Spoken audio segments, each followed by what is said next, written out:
Welcome to our episode, Know Your Rights. This is Women Empowerment in Legal Aid, a non-governmental organization that defends the rights of women and children in Nigeria.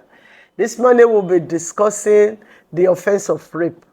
Now, you will agree with me that rape has become an ill that is very common in the society. On a daily basis, we get to read about the offense of rape. An underage has been abused, an underage has been raped, or a woman or a man, whichever way it is, any sexual relation, penetration that does not have the consent of the other party is an act of rape. But I want to let you know this morning that used to be the definition of rape under the criminal law. But rape has since gone beyond the physical penetration of the vagina of the woman. It has gone beyond the initial definition that was given to it. Now, rape now is any act of penetration into any hole in any part of the body of the other party by any means or by any object without the consent of the other party. In other words, it could be penetration to the hole in your nose, in your ears, in your mouth, in your anus, or any part of the body, as long as the consent of the other party is not sought. That is the definition under VAP, the one we call Violence Against All Persons Prohibition Act. It is a national enactment that was enacted in the year 2015. Now, again, I want us to know that in the former law, rape could only be committed by a man on a woman. But now, anybody can be a victim of rape. A man can be raped, a woman can be raped. So it is no longer a feminine offense. It is no longer restricted to women or girls alone. Yes, again, let you know that we as parents should try as much as possible to protect our children against this act of rape. And that is why we should be more vigilant. How well you take care of your children, how well you ask them questions and be their friends will go a very long way to determine whether you will not be exposing your children to this ill in the society. And the fact that the violence in the society has also become so rampant has also increased the offense of rape. And so I want us to, as women, as parents, as fathers, as mothers, to take more, to give more attention to our children. Who are the friends they go with? Where do they go? And of course, some of us that are in the habit of leaving our children in the company of the elderly people, relations, the people who are not their blood brothers, and you leave them to please take care of this, your daughter for me. Take care of this, your brother for me. Take care of this, your sister for me. Please, you must be very careful. Many things happen to your children while you are away. And most of the time, they are unable to say it, they are unable to tell you, because the other party, of course, may have threatened them that they should not speak it, and they will be too frightened to speak out. Most of us also have in our homes house helps, domestic servants, who initiate our children into these acts of rape. They do all sorts of things, even on boys.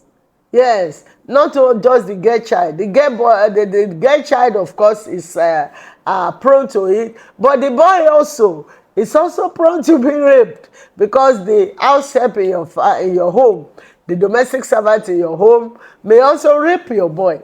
And that's why we have most of them in the habit of homosexual now as they grow up, because they have been initiated into these wrongs. Some girls who are your domestic servants also initiate your boys into such act. So the bottom line is that we should be more careful. We should give more attention to our children so that We know whatever they are passing through, they will be able to speak out.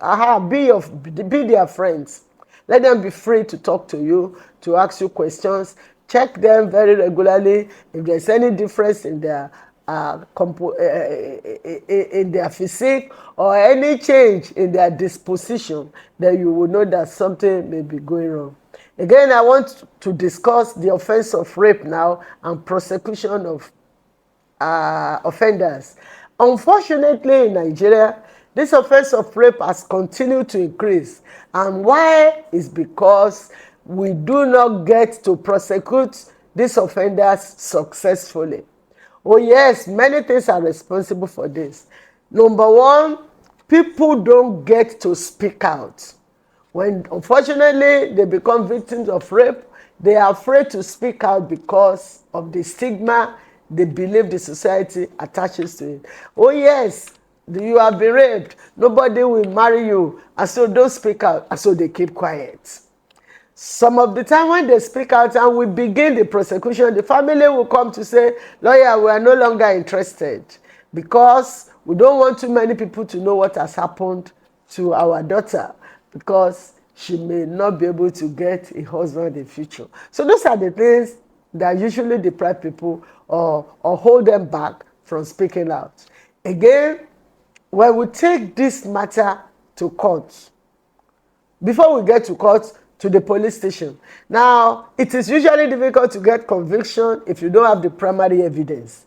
So if unfortunately you become a victim of rape, it is advisable that you don't wash your underpants.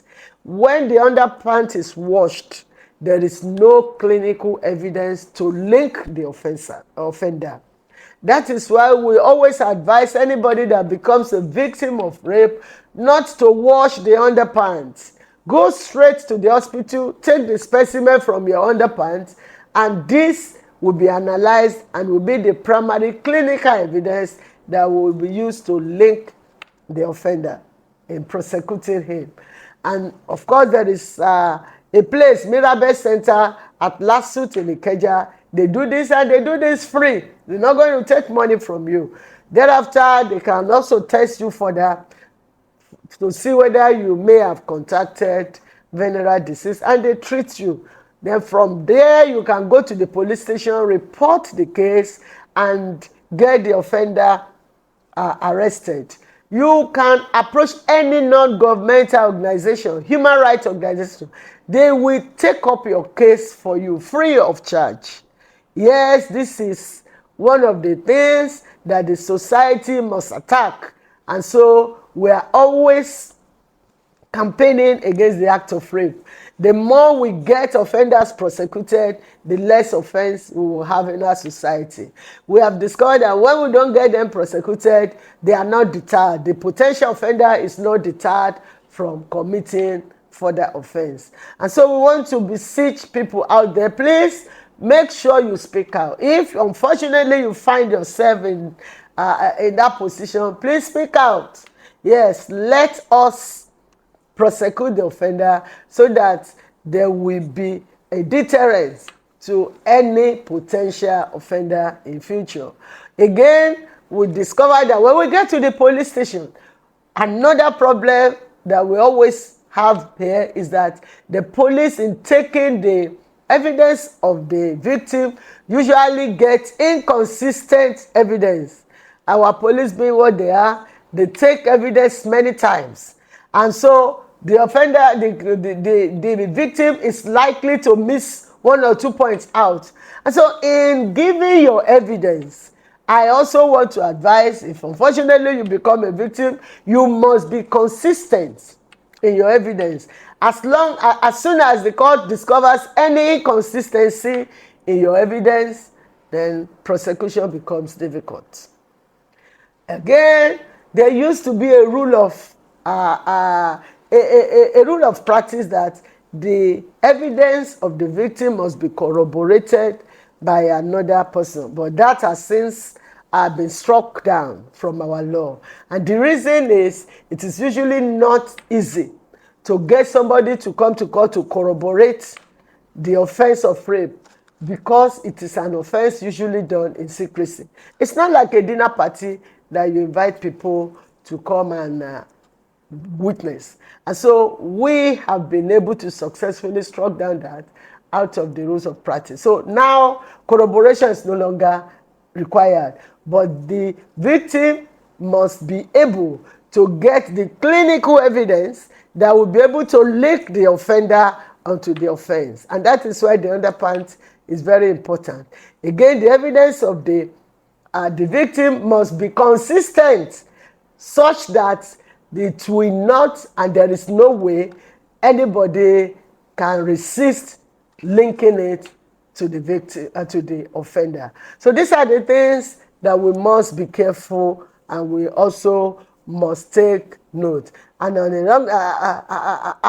in summary, I want us to please remember that rape is an offense that is punishable with life imprisonment now. It used to be 14 years imprisonment, but under VAP it has become life imprisonment. Anybody that is found or guilty of rape will be sentenced to life imprisonment. It is an ill in the society that must be expunged, and it is something we should all join our hands together to expunge from our society. It is an animalistic tendency that can be expunged from the society. And so we must please report cases of rape. As a matter of fact, the Ministry of Justice already has a register where we give the details of people who have been prosecuted, who have been convicted for rape. The victims, the offenders have their register, the offenders of rape. And so in the next years, many years, you can open that register to find out the name of somebody that already had been convicted for rape in the past.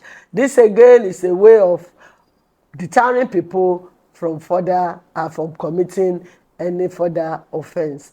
So again, parents, please take care of your children. And I want to send a note of warning to the young girls. When you discover that a man is becoming too attached to you and runs his eyes all over you, please take a sensible flight. Again, parents, I want to please beg you, when you have the need to keep your children with someone because you are not going to be around, be very careful of those people you leave your children with. Those people you put your children in care, you ask them to be in care of your children, must be responsible people who you have tested and you can trust.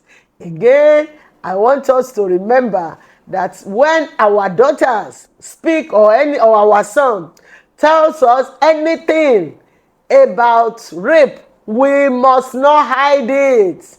We have had stories of parent mothers that shut their children up. They keep quiet, don't speak out, because if your stepfather has been doing this to you, stepfathers who have been abusing their stepchildren, and when they speak out, when the daughters tell their parents, tell their mother will say, please keep your mouth shut, because if we speak out now, there is nowhere to live. They will chase us out of this place, and there is nowhere to live.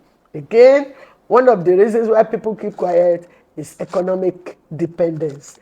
And that is why we want to beg women again, be economically empowered, so that you can run away, you can live and take a sensible flight from any potential dangerous sites. In other words, a man that is harassing your daughter, a man that is molesting your daughter, or that consistently rape and dehumanizes your daughter is not a place where you should continue to be. So empower yourself economically so that you can say to blessings with that man, you report him, let the man be prosecuted, and you leave the scene of the offense. Thank you. So once again, I want to remind you, my name is Fumi Falana. This is Women Empowerment and Legal Aid, a non-governmental organization. In case you unfortunately find yourself in this situation of becoming a victim of rape, please want to beg you to speak out. You can come to our office, or you go to any non-governmental organization, you will be attended to. Our office is at number 25 Adekunle Fajiwe GRA Ikeja, or number 20 Anuoluwapo Street, Agege, off Otubu bus stop. We are always there to attend to your needs, to protect your rights. Until next week, when you will be listening to us here on this usual program, Know Your Rights. Once again, I want to say have a wonderful day at work. God bless you.